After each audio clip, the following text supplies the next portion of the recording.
del déglu del xool Feeling Dakar site bi lay jox information yu leer Feeling Dakar yaa ngi Feeling Dakar di nga am info yu leer ci people et sport politique Feeling Dakar yaa ngi Feeling Dakar Feeling Dakar notre plateforme d'information.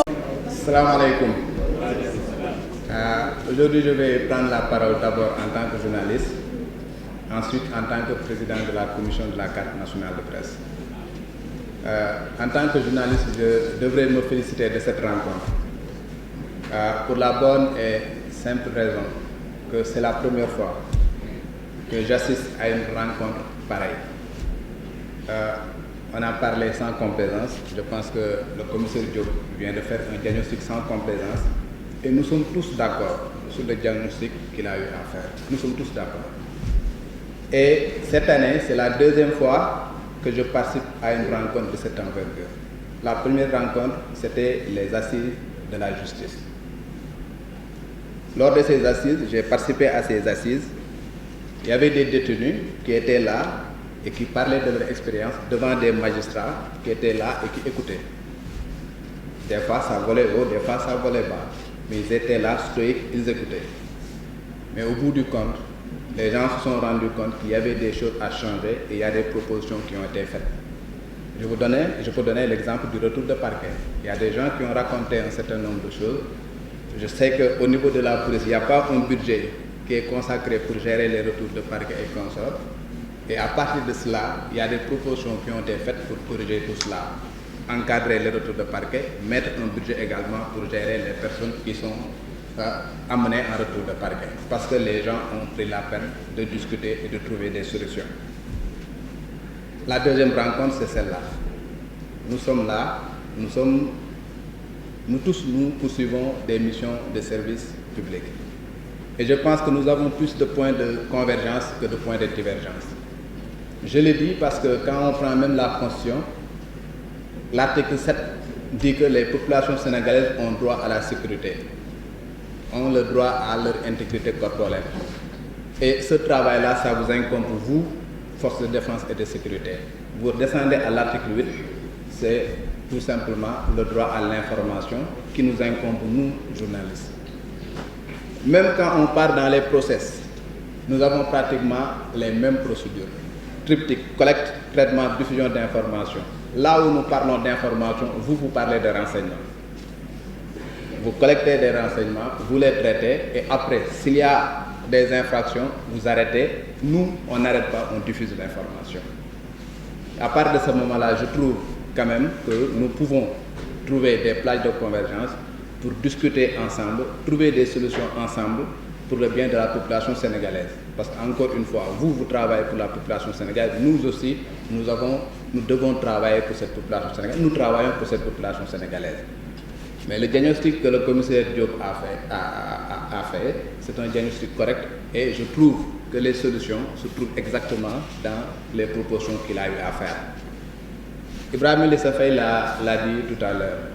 J'ai fait 25 ans dans la presse comme lui, nous n'avons jamais eu de problème avec la police. Vous savez pourquoi? Parce que, bon, pour mon cas, j'ai la chance d'avoir des frères qui sont militaires ou bien qui sont des sapeurs-pompiers, donc je connais l'astucité de leur métier. La deuxième chose, c'est que nous avons eu la chance également de participer à des sessions de formation organisées par la DIRPA. Et à partir de ce moment-là, nous avons compris un certain nombre de choses. Les grades et les appellations, nous connaissons. On nous a mis dans des dispositifs. Nous savons ce que c'est progresser par perroquet ou bien je ne sais quoi là. Au perroquet ou je ne sais quoi là, j'ai oublié. Ça nous permet tout simplement de comprendre comment vous fonctionnez, comment vous mettez vos dispositifs et comment nous mouvoir par rapport à votre dispositif. Et je pense que vous avez une école de formation, une école de prise et de formation continue. Pour moi, c'est un appel. Il faut intégrer tout simplement les journalistes pour les former, pour leur permettre de comprendre un certain nombre de choses, pour leur permettre de comprendre l'astuce de votre métier. À partir de ce moment-là, je dis pas qu'il y aura plus de conflits, mais on va amondir un tout petit peu les conflits parce qu'on connaîtra votre métier et vous connaîtrez également la spécificité de notre métier. Ça, c'est la première chose. La deuxième chose, c'est, on a parlé de l'identification des journalistes. Nous avons une loi. Vous appliquez le code pénal, vous appliquez le code de procédure pénale, mais vous n'appliquez pas le code de la presse. Le code de la presse dit que seuls les titulaires de carte nationale de presse peuvent se prévaloir de la qualité de journaliste et de technicien des médias lorsqu'il s'agira de descendre sur le terrain pour collecter des informations. À partir de ce moment-là, le premier élément d'identification du journaliste, c'est la carte nationale de presse. Est-ce qu'on l'exige sur le terrain? Est-ce que la personne qui est titulaire d'une carte nationale de presse, à partir de ce moment-là, il pourra bénéficier d'un certain nombre de choses prévues par la loi? Parce que la carte de presse, quand même, donne droit aux journalistes qui le détiennent à avoir accès aux informations, que ce soit sur le terrain, que ce soit au niveau des bureaux, bien lorsqu'il s'agit de chercher un document administratif.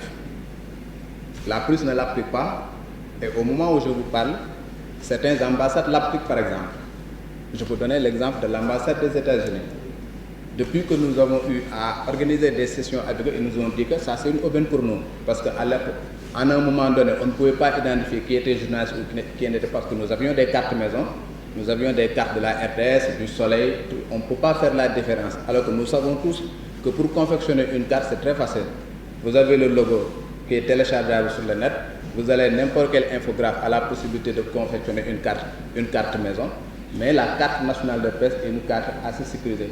Lorsque nous avons eu à travailler avec l'ambassade des États-Unis, depuis 2021, lorsqu'un journaliste vient pour chercher un visa en tant que journaliste, on ne demande que sa carte nationale de presse et non plus la carte maison. Ils ont réglé un problème et je pense que vous aussi, au niveau de la presse, vous avez la possibilité de vous inspirer de cela pour régler un certain nombre de choses.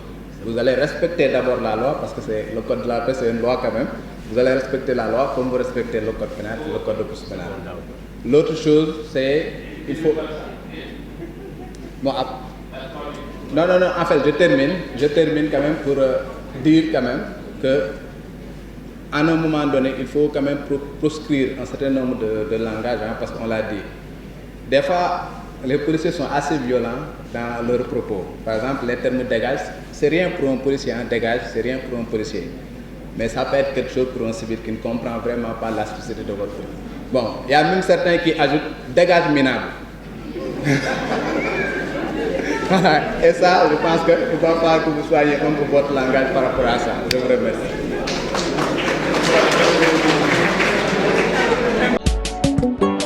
del déglu del xool Feeling Dakar site bi lay jox information yu leer Feeling Dakar yaa ngi Feeling Dakar di nga am info yu leer ci people et sport politique Feeling Dakar yaa ngi Feeling Dakar